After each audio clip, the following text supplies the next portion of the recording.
أعوذ بالله السميع العليم من الشيطان اللعين الرجيم بسم الله الرحمن الرحيم إن الصفا والمروة من شعائر الله ومن حج البيت أو اعتمر فلا جناح أن يطوف بهما ومن تطوع خيرا فإن الله شاكر عليم صدق الله مولانا العظيم وصدق رسوله النبي الكريم۔ نہایت ہی واجب الاحترام بزرگوں، دوستوں، عزیز ساتھیوں، ہم پچھلے جمعہ پر کربلا کے سفر کے حوالے سے گفتگو کر رہے تھے کہ یہ سفر عراق سے شروع ہوا اور مکہ تک پہنچا اور پھر واپس مکہ سے شروع ہوا اور پھر عراق اور کربلا میں پہنچا، وہاں جا کر یہ ختم ہوا اور پھر وہاں سے پھر وہ قافلہ کوفہ اور دمشق و شام سے ہوتا ہوا پھر مدینہ پہنچا۔ تو مدینے سے سفر حسین کا شروع ہوا اور مدینے پہنچا، اور عراق سے سفر ابراہیم علیہ السلام کو شروع ہوا اور حسین امام حسین علیہ السلام کی صورت میں عراق پر وہ جا کر ختم ہوا۔ ابتدائی طور پر ہم نے گفتگو کر لی تھی، مگر میں نے عرض کیا تھا کہ ہم قرآن کریم کی آیات کی روشنی میں کربلا کا سفر اور کربلا سے آگے کوفہ و دمشق و شام کا سفر اور کربلا کا میدان اور حضرت امام حسین علیہ السلام کا پیغام، کیوں حضرت امام حسین علیہ السلام حج کو چھوڑ کر کربلا کی طرف گئے، کیا پیغام دینا چاہتے تھے، ہم قرآن کی روشنی میں یہ جاننے کی کوشش کریں گے۔ آپ حیران ہو رہے ہوں گے کہ کربلا کا واقعہ حضور اکرم صلی اللہ علیہ وسلم کے وصال کے بعد کا واقعہ ہے، 61 ہجری کا واقعہ ہے، اور 10 ہجری کو حضور کا وصال ہو گیا، تو 50 سال کے بعد کا واقعہ ہے۔ یہ قرآن میں کیسے آ سکتا ہے؟ ذہن میں آ سکتا ہے یہ 50 سال کے بعد کا واقعہ ہے؟ جس طرح لوگ اعتراض کرتے ہیں کہ یہ آپ نے کہاں سے لے لیا، یہ کہاں سے لے لیا، فلاں چیز کہاں سے لے لی، یہ 11ویں کہاں سے لے لی، یہ عرس کہاں سے لے لیا، یہ اولیاء کرام کے تذکرے اور یہ چیزیں کہاں سے لے لی۔ تو یہ سوال تو بہت بڑا سوال ہے کہ کربلا کا تذکرہ اور کربلا کا سفر امام حسین علیہ السلام کا اور آپ کے خانوادے کا، یہ کہاں سے آ گیا؟ یہ تو 50 سال بعد کا واقعہ ہے اور قرآن میں کدھر آ گیا؟ تو بڑی آسان سی بات ہے، بڑی آسان سی بات ہے کہ قیامت رسول کائنات نے فرمایا کہ آنے والی 1400 سال گزر چکے، ابھی آئی نہیں ہے، اور پتہ نہیں کتنے 100 سال ابھی اور آئیں گے، پھر قیامت آئے گی۔ تو ہزاروں سال بعد آنے والی قیامت کا ذکر اگر قرآن میں ہے تو کیا 50 سال بعد آنے والے واقعے کا ذکر قرآن میں نہیں ہے؟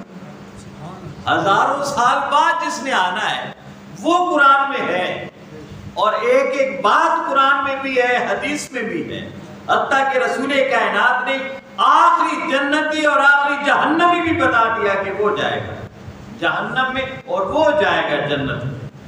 ہر چیز قرآن میں ذکر کر دی گئی، اور قیامت کو اتنا کھول کر بیان کر دیا گیا ہے کہ سب سے زیادہ تذکرہ ہی قیامت کا ہے۔ اور جب بھی اللہ نے اپنے اوپر ایمان لانے کی بات کی، فرمایا آمن باللہ وبالیوم الآخر، جو اللہ پر ایمان لاتے ہیں اور اس دن پر ایمان لاتے ہیں جسے آتے آتے آتے ہزاروں سال گزر جائیں گے، ہزاروں سال گزر جائیں گے۔ اب اس پر ایمان ہے کہ قیامت ہے، اور اسی ایمان کے پیش نظر ہم کچھ برائیوں سے بچتے ہیں، اور اسی ایمان کی وجہ سے ہم کچھ اچھا کام کر بیٹھتے ہیں، کیونکہ ڈرتے ہیں کہ جہنم میں نہ چلے جائیں۔ اس ڈر سے کچھ عمل کرتے ہیں، اور کچھ اس لالچ میں کرتے ہیں عمل کہ جنت مل جائے گی۔ کیوں کرتے ہیں؟ وہ دن جو ہزاروں سالوں بعد آنے والا ہے، اس دن سے جو ڈرا رکھا ہے رب نے، اور اس دن کا جو لالچ دے اسی وجہ سے تو آج ہم مسجد میں بیٹھے ہیں، کچھ خوف کی وجہ سے اور کچھ لالچ کی وجہ سے، کچھ جنت کے لالچ کی وجہ سے آ جاتے ہیں کہ کچھ مل جائے گا وہاں، یہاں تو اتنے سکون سے زندگی نہیں گزری، بڑی مصیبتوں میں گزری ہے، چلو وہاں جا کر کچھ سہولت سے آسانی سے 2-4 دن گزار لیں گے، اس لیے وہاں کی دعا کرتے ہیں، تسبیحیں کیوں پڑھتے ہیں جنت کے لیے، ذکر اذکار کیوں کرتے ہیں جنت کے لیے، سجدے کیوں کرتے ہیں جنت کے لیے، کس جنت کے لیے؟ جس نے ہزاروں سال بعد آنا ہے، ابھی بھی پتہ نہیں کب آئے گی، اور کبھی اللہ کا نام کیوں لے بیٹھتے ہیں؟ جب کوئی غلط کام ہو تو کیوں کہتے ہیں کہ خدا نہ خوف کر یا مرنا نہیں ہے؟ کیوں؟ پتہ ہے کہ اگر ہم نے غلط کام کیا تو اس کی سزا میں جہنم آئے گی، ملے گی، آگ میں جانا پڑے گا۔ تو یہ جو ہماری ساری عبادتیں ہیں، کچھ لالچ کی وجہ سے ہیں، جنت کے لالچ کی وجہ سے، اور کچھ جہنم کے خوف کی وجہ سے ہیں۔ کون سی جنت اور کون سی جہنم؟ جو 1400 سال گزر گئے ابھی آئی نہیں ہے، اور پتہ نہیں کتنے 100 سال گزریں گے پھر آئے۔ تو جس دن کے لیے ہم عبادتیں کرتے ہیں وہ دن تو ابھی تک پہنچا نہیں، اور اگر اس دن کا ذکر قرآن میں ہے اور ہم اسی دن کے خوف اور لالچ کی وجہ سے ذرا سیدھے چل رہے ہیں تو کیا 50 سال کے بعد آنے والا واقعہ قرآن میں نہیں ہوگا؟ اور ایک بات یہ جہاں تک سمجھ آئے گی، ایک بات یہ، اور دوسری بات یہ ہے کہ اللہ رب العزت کے محبوب ہیں یہ لوگ، امام حسین علیہ السلام اور اہل بیت اطہار، اللہ کے محبوب ہوتے ہیں، اور جو محبوب کے محبوب ہوتے ہیں محب کو، وہ محبوب سے بھی بڑھ کر محبوب ہوتے ہیں۔ سمجھ آئی نا اس بات کی کہ ایک آپ ہیں، آپ کا بیٹا ہے، ایک بیٹے کی آگے اولاد ہے، آپ کو زیادہ محبوب کون سا ہوتا ہے؟ بیٹے کی اولاد بیٹے سے اور بیٹی سے بڑھ کر محبوب ہوتی ہے۔ ایک ہے اللہ کا محبوب اور ایک ہے اللہ کے محبوب، تو اللہ رب العزت کو محبوب سے بھی بڑھ کر نہیں، محبوب کے محبوب ہے۔ یہ جملہ سمجھ آ گیا؟ اب دیکھیں کہ اللہ کے محبوب ہیں، اللہ کے محبوب ہیں۔ ابراہیم علیہ السلام کے اسماعیل کا ذکر ہے قرآن میں، ہے کہ نہیں؟ ہم نے حج کے دنوں میں ذکر کیا، ابراہیم کے اسماعیل کا ذکر قرآن میں ہے، حضرت زکریا کے یحییٰ کا ذکر قرآن میں ہے، حضرت عمران کے عیسیٰ کا ذکر قرآن میں ہے، اور حضرت یعقوب کے یوسف کا ذکر قرآن میں ہے، اور سورتوں کے نام ہیں۔ تو یہ کیسے ممکن ہے کہ یعقوب کے یوسف کا ذکر ہو قرآن میں اور مصطفیٰ کے جو اتنے یوسف کربلا میں گئے ان کا ذکر قرآن میں نہ ہو؟ حضرت امام زین العابدین اکثر رویا کرتے تھے، لوگ سبب پوچھتے کہ آپ اتنا کیوں روتے ہیں؟ تو آپ فرماتے یعقوب کا ایک یوسف گم ہوا تھا تو رو رو کر نابینا ہو گیا تھا، کربلا میں میرے تو سارے یوسف چلے گئے، میرے تو سارے یوسف وہاں چلے گئے، تو کیا میں نہ روں؟ تو دوستان جی وقار، اگر یعقوب کا ایک یوسف گم ہو جائے، نظروں سے اوجھل ہو جائے، اللہ پوری صورت اتار دیتا ہے، پوری صورت اتار دیتا ہے۔ تو کیسے ممکن ہے کہ مصطفیٰ کے اتنے یوسف گم ہوئے ہوں، ان پہ ظلم و ستم ہوا ہو اور قرآن میں ان کا ذکر ہی نہ ہو؟ یہ ہو سکتا ہے؟ اب پھر دیکھیے، حضرت ابراہیم عراق سے شام اور پھر مکہ کی طرف گئے، ان کے سفر کا ذکر قرآن میں ہے۔ حضرت یونس علیہ السلام اپنی بستی سے مچھلی کے پیٹ میں گئے، مچھلی کے پیٹ سے پھر اپنی بستی میں آئے، اس سفر کا ذکر قرآن میں ہے، اس سفر کا ذکر قرآن میں ہے۔ حضرت موسیٰ علیہ السلام اور حضرت یوشع بن نون، یہ دونوں پیغمبر حضرت خضر کو ملنے کے لیے گئے ہیں، اس سفر کا ذکر قرآن میں ہے۔ تو کیا سمجھتے ہیں کہ حضرت امام حسین نے جو کربلا کا سفر کیا ہے اس کا ذکر قرآن میں نہیں ہوگا؟ بتائیں نا، ہو سکتا ہے کہ نہیں؟ جب سارے سفروں کا ذکر ہے، کہف والے اپنی بستی کو چھوڑ کر غار میں چلے گئے، اس سفر کا ذکر قرآن میں ہے، تو جب ہر سفر کا ذکر قرآن میں ہے تو ماننا پڑے گا کہ اہل بیت اطہار جو مدینہ سے مکہ اور مکہ سے کربلا اور کربلا سے کوفہ اور دمشق اور شام سے ہوتے ہوئے پھر کربلا کے راستے مدینہ پہنچے ہیں، تو اس سفر کا ذکر بھی قرآن میں ہے، اس سفر کا ذکر بھی قرآن میں ہے، مگر یہ ڈھونڈنے والوں کو ملتا ہے۔ اچھا، پھر ایک اور بات، اللہ رب العزت نے اپنے محبوب کو بھیجا، سب سے بڑی پہلی جو جنگ تھی باقاعدہ وہ کیا تھی؟ غزوہ بدر، غزوہ بدر۔ اب سب سے پہلی جنگ جہاں سے آغاز ہوا تبلیغ اسلام کا، وہ جنگ قرآن میں ذکر ہونی چاہیے کہ نہیں؟ اور اس جنگ کا جہاں اختتام ہوا ہے اس کا ذکر بھی قرآن میں ہونا چاہیے کہ نہیں؟ ہونا چاہیے۔ ہمیں نہ ملے، ہم نہ ڈھونڈ سکے تو یہ ہماری لا علمی اور نااہلی اور جاہلیت ہے، ورنہ اس ذکر کا، اس چیز کا ایک ایک قدم کا اور ایک ایک باب کا ذکر قرآن مجید میں موجود ہے۔ اس لیے یہ بات اگر آپ سے کوئی کہے کہ یہ کہاں سے آ گیا کہ کربلا کا ذکر قرآن میں ہے، تو آپ اب بتا سکتے ہیں کہ باقی ہر ذکر قرآن میں ہے تو کربلا نہیں آ سکتی کیا؟ باقی ہر سفر قرآن میں ہے تو کربلا کی طرف امام حسین کا سفر قرآن میں نہیں آ سکتا کیا؟ تو یہ ساری چیزیں دوستان جی وقار میں نے اس لیے کہی کہ آپ کے ذہن میں رہے کہ یہ کوئی انہونی نہیں ہے۔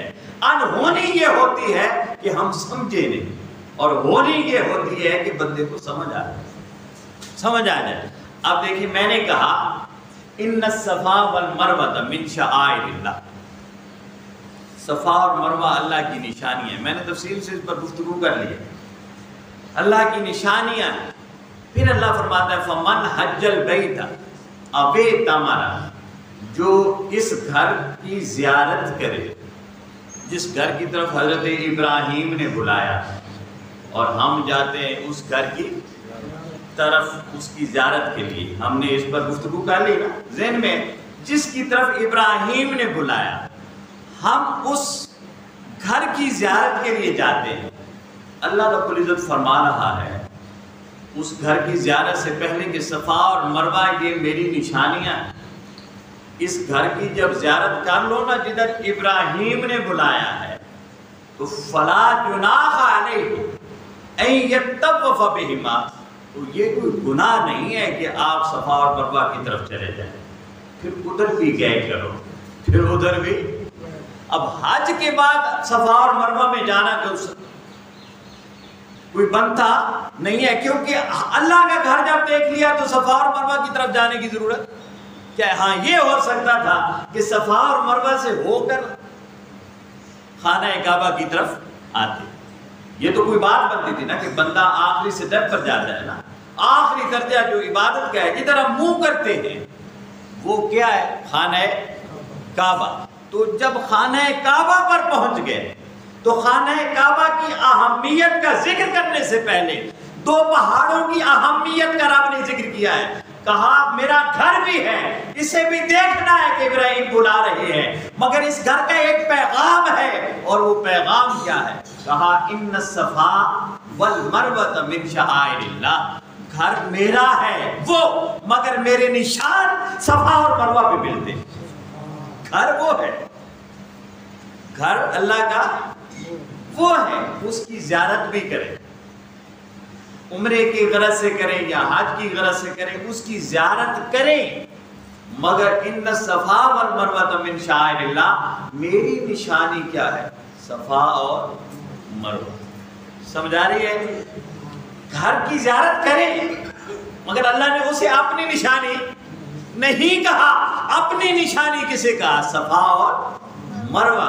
اس لیے فرمایا فلاج، اب جو ہر گھر دیکھ لیا تو صفا اور مروہ کی طرف آئے، اور فرمایا فمن حج البیت او اعتمر فلا جناح علیہ ان یطوف بہما، اب جس نے اس گھر کو دیکھ لیا عمرے کی غرض سے یا حج کی غرض سے دیکھ لیا، اب اس میں کوئی گناہ نہیں ہے، کوئی زیادتی نہیں ہے کہ آپ سوچنے لگ جائیں کہ حج تو وہ کر لیا، خانہ کعبہ تو دیکھ لیا، اللہ کا گھر تو دیکھ لیا، یہ اتنا معتبر گھر ہے کہ اللہ نے کائنات میں زمین پر انسان کو بھیجنے سے پہلے فرشتوں کے ذریعے اس گھر کی تعمیر کرائی، یہ اتنا بنیادی گھر ہے، اتنا بنیادی گھر ہے، مگر فرمایا میرے نشان اگر ڈھونڈنے ہو تو صفا اور مروہ پہ جانا۔ کدھر جانا ہے؟ صفا اور مروہ پہ، وہاں نشان ہے۔ مورخین نے لکھا کہ یہ صفا اور مروہ پہ نشان کیسے ہوئے؟ حضرت ہاجرہ دوڑی ہے صفا اور مروہ کے درمیان، تو دو پہاڑ ہیں۔ اب یہ دیکھیں نا، مسجد کا مینار ہے، تو مسجد کا مینار مقصود نہیں ہے، مقصود کیا ہے؟ مسجد کی سجدگاہ جہاں آپ نماز پڑھتے ہیں، مگر مینار کیوں بنایا جاتا ہے؟ کہ دور سے پتہ چلے کہ ادھر مسجد ہے، ادھر۔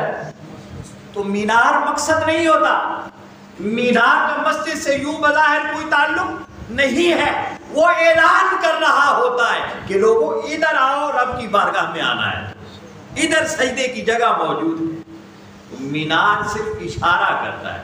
یہ جو پہاڑ ہے کہا میرے نشان ہیں، کیا فرمایا؟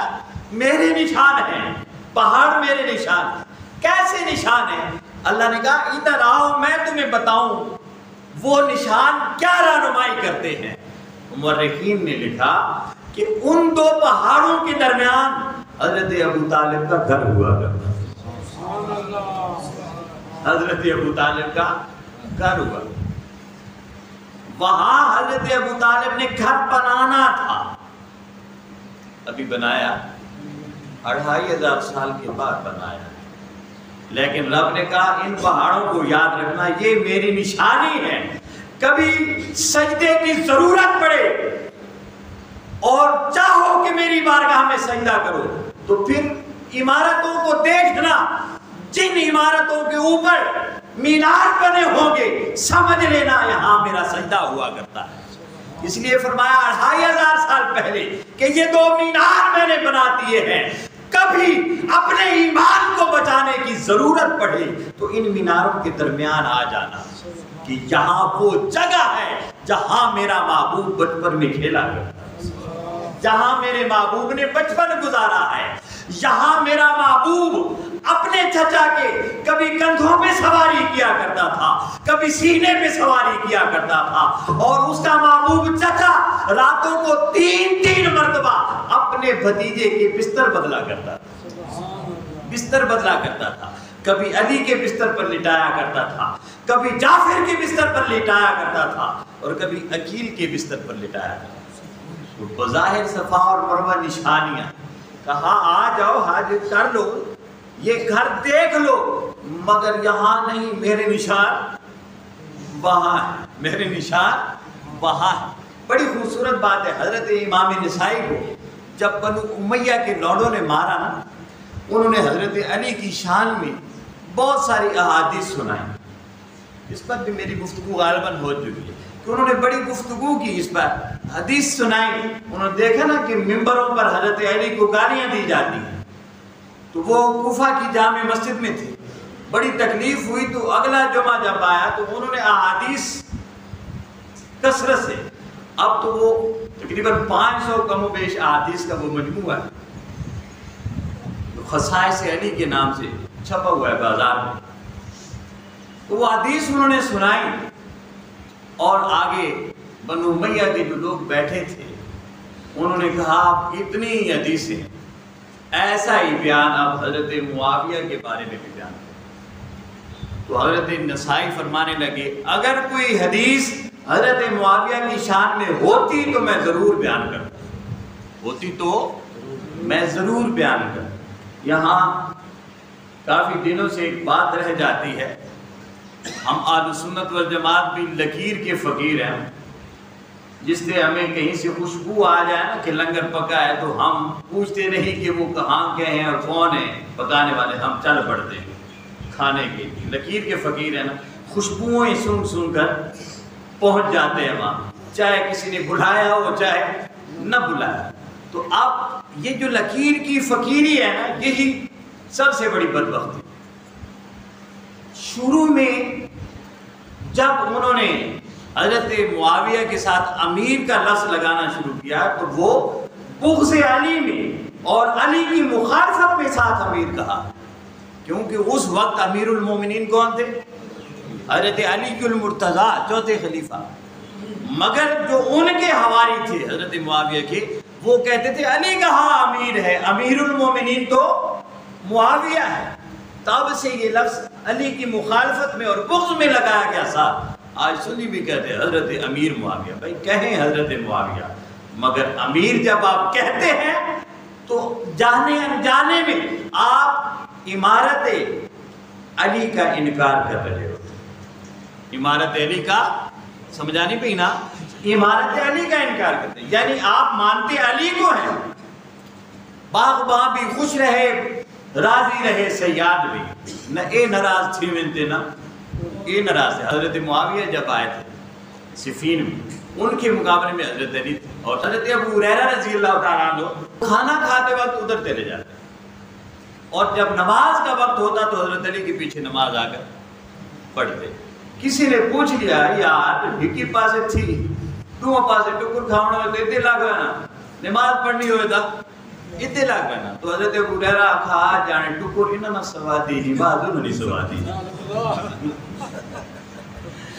روٹی ان کی اچھی ہے، کھانا ان کا لذیذ ہوتا ہے، مگر دل کو سکون علی کے پیچھے نماز پڑھنے سے۔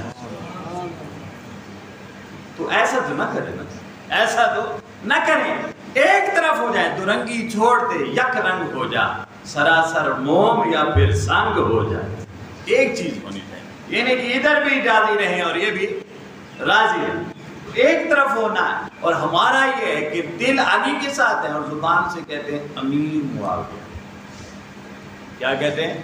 امیر معاویہ، امیر علی۔ یہ سیرت النبی کی اردو کی جو پہلی کتاب ہے نا، یہ سید سلمان ندوی نے لکھی، ایک فوت ہو گئے تو پھر شاگرد نے آگے مکمل کی، جو بندی مسلک کے ہیں وہ دونوں، مگر جہاں حضرت علی کا ذکر آتا ہے تو وہ کہتے ہیں حضرت امیر، حضرت، یعنی وہ بھی کہتے ہیں کہ امیر یہ ہے، اور ہم سنیوں کا حال یہ ہے کہ نہیں، علی سے محبت کرو، مولا یہ ہے امیر وہ ہے، حالانکہ مولا امیر ہوتا ہے، جو مولا ہوتا ہے وہی امیر ہوتا ہے۔ بہرحال بات اور طرف چلی جائے گی تو حضرت ابو طالب رضی اللہ تعالیٰ عنہ کا وہاں گھر ہونا۔ اور ایک اور مزے کی بات آپ کو بتا دوں کہ جب حضرت ابراہیم علیہ السلام سے پہلے آپ کے چچا آزر جس کا نام تھا، حضور حضرت ابراہیم کے والد کا نام طارق تھا، لیکن قرآن میں آتا ہے آزر۔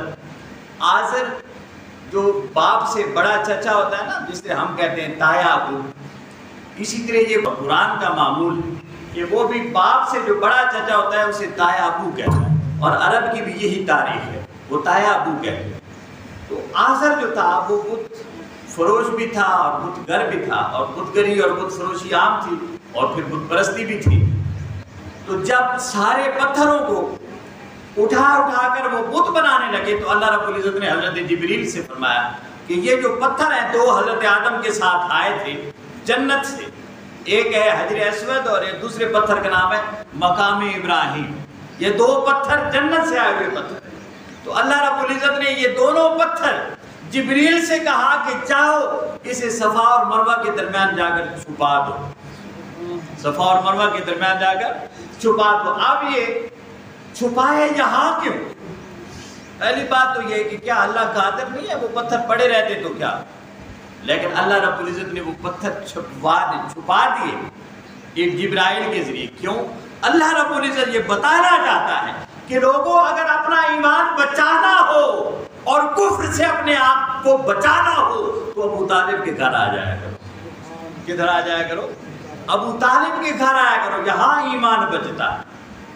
تو وہ پتھر وہاں چھپا دیے۔ پھر حضرت ابراہیم علیہ السلام نے جب خانہ کعبہ کی تعمیر شروع کی تو اللہ رب العزت نے جبریل سے کہا کہ اب وہ وقت آ گیا، ان پتھروں کو نکالو اور ابراہیم کے حوالے کر دو۔ انہوں نے ایک پتھر پر کھڑے ہو کر عمارت بنائی اور دوسرے پتھر کو دیوار کے اندر چن دیا، جسے ہم حجر اسود کہتے ہیں۔ حجر اسود اس وقت اسود نہیں ہوتا، اس وقت جنت کا پتھر سفید ہوتا تھا، اس لیے ہمارے کپڑے سفید ہوتے، یہ ہمارے گناہوں کو چوس چوس کر سیاہ ہو گیا۔ بہرحال تو وہ جو درمیان کی جگہ ہے، حضرت ابو طالب کا گھر، کہا یہ نشانی ہے، اور حج کر لو، عمرہ کر لو، پھر اس نشانی پہ آؤ کہ یہ نشانی کس کی نشانی ہے؟ ابو طالب کے گھر کی علامت ہے یہ مینار، یہ پہاڑ، اور ابو طالب کی اولاد کا عمل کیا ہے؟ کہا وَمَن تَطَوَّعَ خَيْرًا، حج بھی کرو عمرہ بھی کرو، مگر وَمَن تَطَوَّعَ خَيْرًا، مگر جو اس سے آگے نکل جائے، جو اس سے آگے نکل جائے۔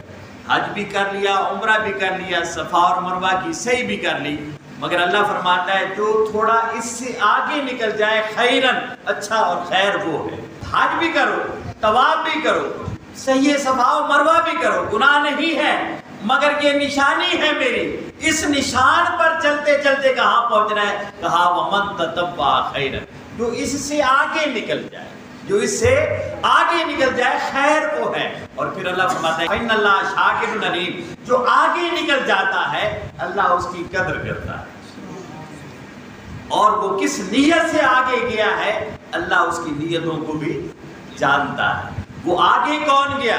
ہم نے حج کے دوران یہ غالباً ذکر کر لیا تھا کہ حضرت امام حسین علیہ السلام 8 ذو الحج کو آپ نے طواف کیا، حج کو عمرے میں تبدیل کیا، اور 8 ذو الحج کو وہاں سے چل پڑے کربلا کی طرف۔ ادھر چل پڑے کربلا کی طرف۔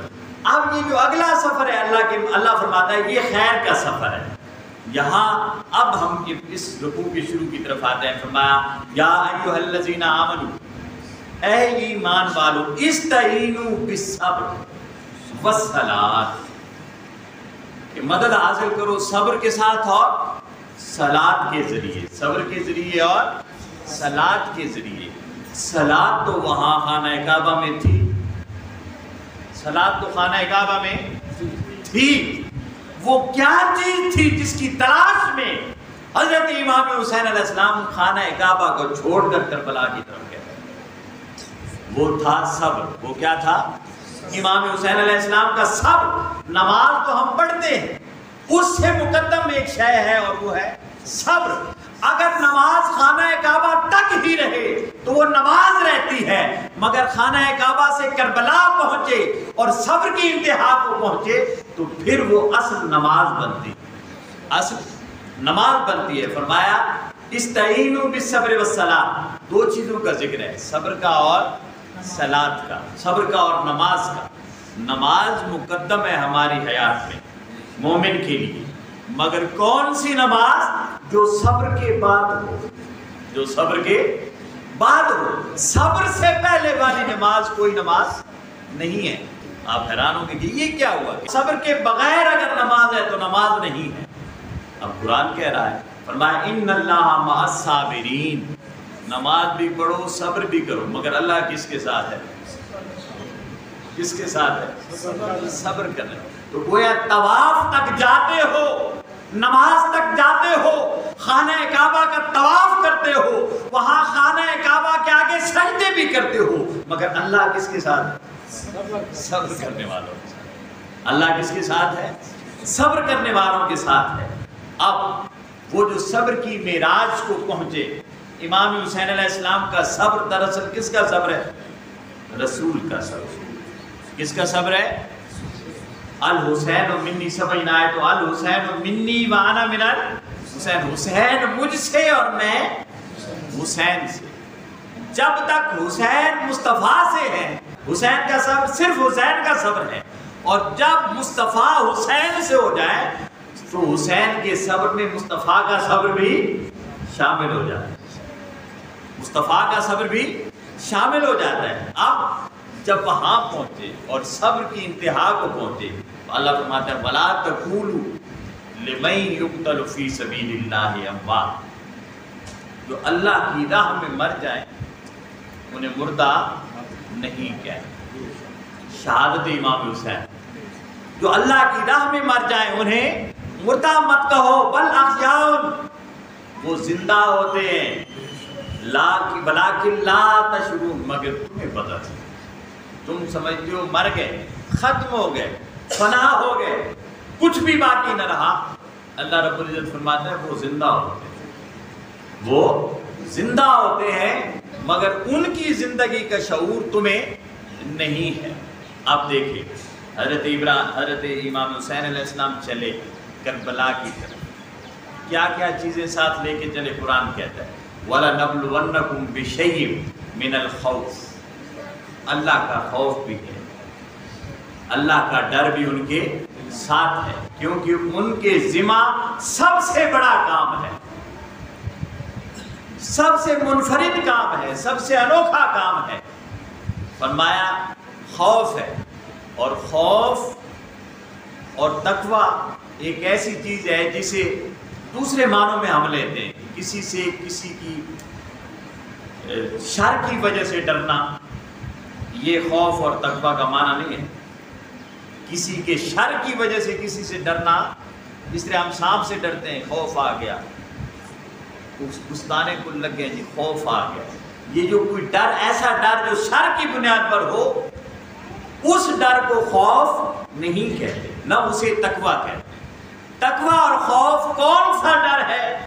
وہ ڈر ہے جو بندہ اپنے کسی محبوب کے ناراضگی سے ڈرتا ہے، محبوب کی ناراضگی سے ڈرتا ہے کہ محبوب کہیں ناراض نہ ہو جائے، اس ڈر کو خوف کہتے ہیں عربی میں، اور اسی ڈر کو عربی میں تقویٰ کہتے ہیں۔ یعنی متقی وہ ہے جو محبوب کے ناراض ہونے سے ڈرے، محبوب کے ناراض ہونے سے ڈرے۔ اب محبوب ناراض ہوتے ہیں۔ ہم ایک بزرگ کے پاس بیٹھے تھے اور اسی طرح بات شروع ہو گئی، انہوں نے پنجابی کا ایک شعر سنایا، گیلانی سید تھے پیسا، وہ کہتے ہیں امام حسین علیہ السلام کو تذکرہ کرتے ہوئے، وہ فرماتے ہیں کہ امام حسین علیہ السلام کی بات یہ ہے کہ اساں جے بازی جت جاندے تے تو ساتھوں سے رس جانا۔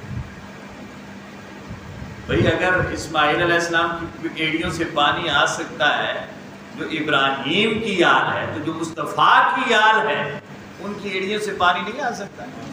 آیا بھی ہے، یہ آگے جل کر بتاؤں گا کہ آیا بھی ہے کربلا میں، مگر پیا نہیں۔ پیا وہ جو آیا تھا، ہاجرہ نے بھی پیا، اسماعیل نے بھی پیا، ابراہیم نے بھی پیا، اور آج تک ہم وہ پانی پی رہے ہیں۔ مگر جو مصطفیٰ کی آل ہے انہوں نے یہ تو بتایا کہ ہم پانی نکال سکتے ہیں، مگر اساں جے بازی جت جاندے تے تو ساتھوں سے رس جانا۔ وَلَنَبْلُوَنَّكُمْ بِشَيْءٍ مِّنَ الْخَوْفِ، اور یہ خوف تھا کہ ہم جیت تو جائیں گے میدان کربلا میں، مگر تو روٹھ جائے گا، تو روٹھ جائے گا۔ کہ جس انسان پر رب کو فخر ہے، فرشتوں میں بیٹھ کر فخر کرتا ہے اور ناز کرتا ہے، وہ انسان یہ بظاہر بازی جیت لے تو اللہ فرشتوں کو کیا منہ دکھائے گا؟ یہی بات ہے کہ اللہ پھر فرشتوں سے کیا کہے گا؟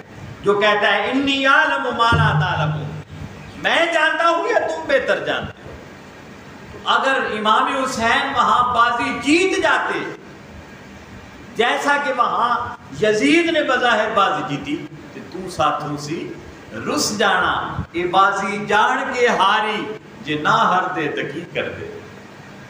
یہ بازی جان کے ہاری، کہا ہم نے خوف کے ذریعے آزمایا، اور خوف تھا یہ کہ کہیں کوئی ایسا قدم نہ اٹھ جائے، کہیں کوئی ایسی بات نہ نکل جائے، کہیں کوئی ایسا وہم اور خیال اندر نہ آ جائے کہ محبوب ناراض ہو جائے، محبوب ناراض ہو جائے۔ محبوب بننا کوئی اتنا آسان کام نہیں ہوتا۔ ہم اسے، یہ عشق نہیں آسان، یہ عشق آسان کام نہیں، اور محبوب بننا اس سے بھی مشکل کام، اس سے بھی ادائیں دکھانی پڑتی ہیں، محب کی اداؤں کے مطابق اپنے آپ کو ڈھالنا پڑتا ہے۔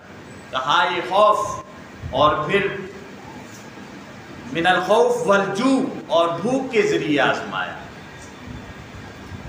بھوک اور پیاس آپ نے کسے اور واقعہ کربلا کا سنی ہوئی ہے، بھوک کے ذریعے آزمایا۔ وَنَقْصٍ مِّنَ الْأَمْوَالِ، اور مال کے کم ہو جانے کے ذریعے ہم نے آزمایا. حضرت امام حسین یاد رکھنے.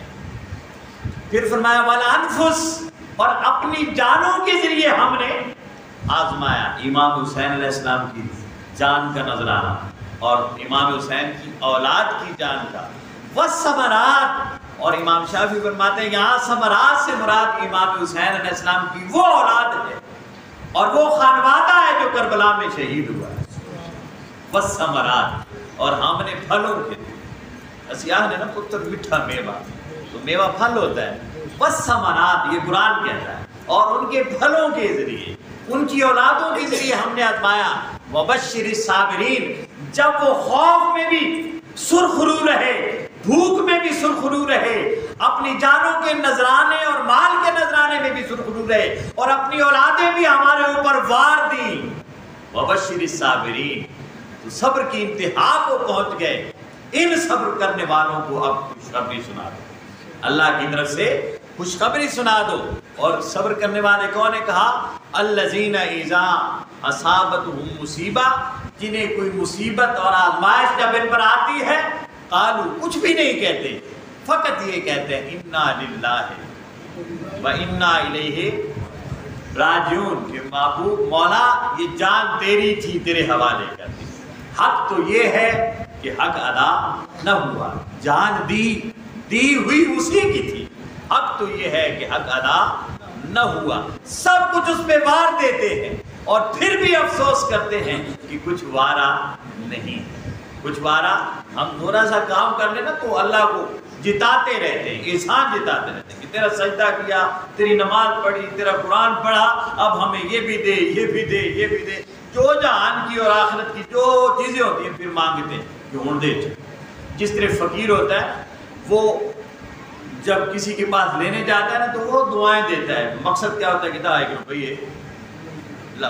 تو ہمارا بھی مقصد یہ ہوتا ہے کہ ہم اس کی عبادت کریں، بس بدلے میں کچھ ہمیں ریلیف مل جائے، اور خود ملے نہ ملے کچھ ریلیف ہمیں مل جائے، کوئی چیز مل جائے. تو کہا وہ کہتے ہیں مال بھی، جان بھی، اولاد بھی، سب کچھ تیرا تھا، تیرے حوالے کر دیا، مگر حق تو یہ ہے کہ حق ادا نہ ہوا. مگر پھر بھی حق ادا نہیں. سب کچھ لٹا کر بھی وہ کہتے ہیں ہم حق ادا نہیں کر سکتے، ہم حق ادا نہیں کر سکتے. اب جب وہ ایسا کرتے ہیں کہ سب کچھ قربان کر دیتے ہیں اور کہتے ہیں کہ ابھی حق ادا نہیں ہوا، حق کے بندگی ادا نہیں ہوا، اللہ کیا فرماتا ہے؟ اولئک علیہم صلوات من ربہم. جب وہ اس مقام پر پہنچتے ہیں سب کچھ وار کر بھی کہتے ہیں حق ادا نہیں ہوا، تو اللہ کی رحمتیں ان پر برسنے لگتی. اولئک علیہم صلوات من ربہم، اپنے رب کی طرف سے ان پر رحمتیں برستی ہیں، برحمہ، اور برکتیں برستی ہیں، نوازشیں برستی ہیں. وَأُولَئِكَ هُمُ الْمُهْتَدُونَ، اولئک هم اور یہی وہ لوگ ہیں جو سیدھی راہ چلنے والے ہیں. اب میں نے آیت پڑھی تھی ان الصفا والمروہ من شعائر اللہ فمن حج البیت او اعتمر فلا جناح علیہ ان یطوف بہما ومن تطوع خیرا، اور جو آگے چلتا ہے، جو اس سے آگے نکل جاتا ہے، اگلی منزل پر نکل جاتا ہے، اللہ فرمایا اولئک هم المہتدون. مہتدون اصل ہادی یہ ہے، اصل مادی بھی یہ ہے، ہدایت پر بھی ہے اور لوگوں کو ہدایت سکھانے والے بھی یہی لوگ ہیں. پھر وہ ان صفا کی طرف آئے اور پھر فرمایا ان الذین. اب یہ سفر تھا، یہ سارا کیا تھا؟ سفر تھا. وہ جو ہے میں نے ابتدا میں پڑھی وہ سفر کی ہے کہ میں خانہ کعبہ کا طواف کرو اور وہاں صفا اور مروہ کی سعی کرو، ابو طالب کے گھر سے ہو کر تتبع خیرا آگے چلے جاؤ. کدھر چلے جاؤ؟ کدھر؟ کربلا کی. کدھر نکل جاؤ؟ جس طرح امام حسین نکلے. اب دیکھیں نا حضرت حاجرہ کے قدم اگر نشان ہیں تو حسین کے قدم نشان نہیں ہے اللہ کے. اگر حاجرہ کے قدم نشان ہیں اور وہ اللہ کی نشانیاں ہیں، اور پھر قرآن تو یہ بھی کہتا ہے کہ جو قربانی کے جانور تم حج کے لیے لے جاتے ہو اور ذبح کرتے ہو اور ان کے گلوں میں جو کلادے ڈالتے ہو، رسے ڈالتے ہو، ہمارے ہاں جٹ جو ہوتے ہیں جو جانور زیادہ بھاگنے والا ہو تو اس کے گلے میں کیا ڈال دیتے ہیں؟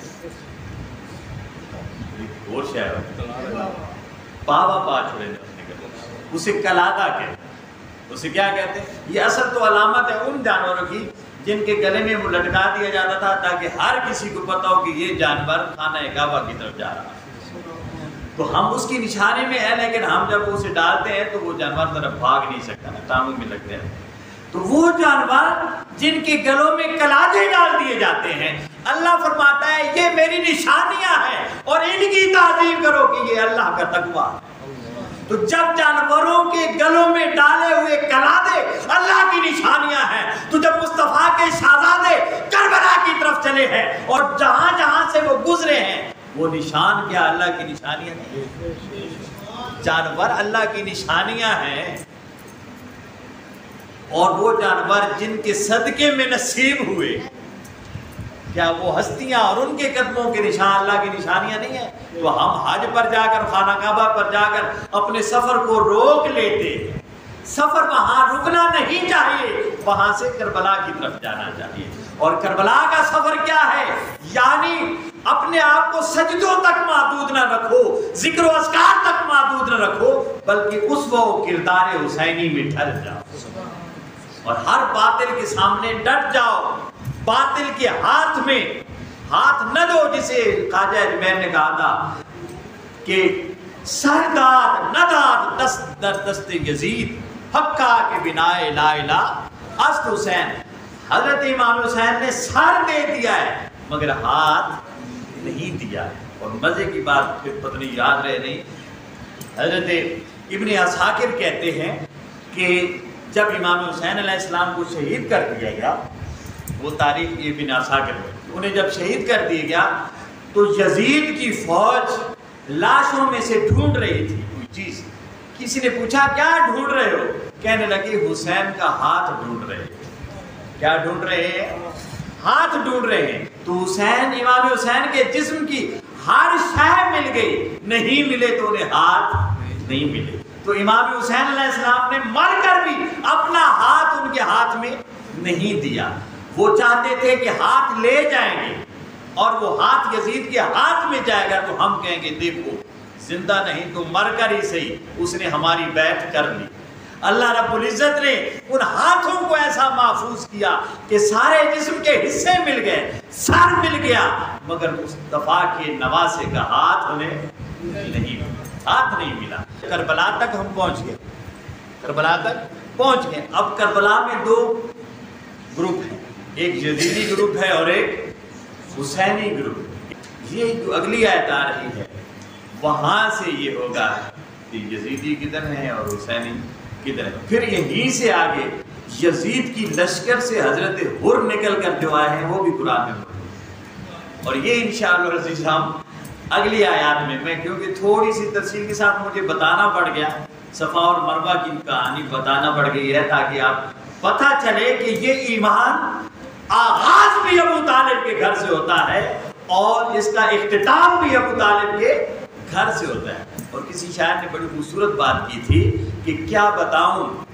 حق سے کیا رشتہ ابو طالب کا ہے، کیا بتاؤں حق سے کیا رشتہ ابو طالب کا ہے، ارے حق علی ہے اور علی بیٹا ابو طالب کا ہے۔ حق علی ہے، یہ قرآن کہتا ہے، مصطفیٰ کہتے ہیں حق ما علی و علی مال حق، حق علی ہے اور علی بیٹا ابو طالب کا۔ اللہ رب العزت ہمیں سمجھنے کی توفیق عطا فرمائے۔ وما علینا الا البلاغ۔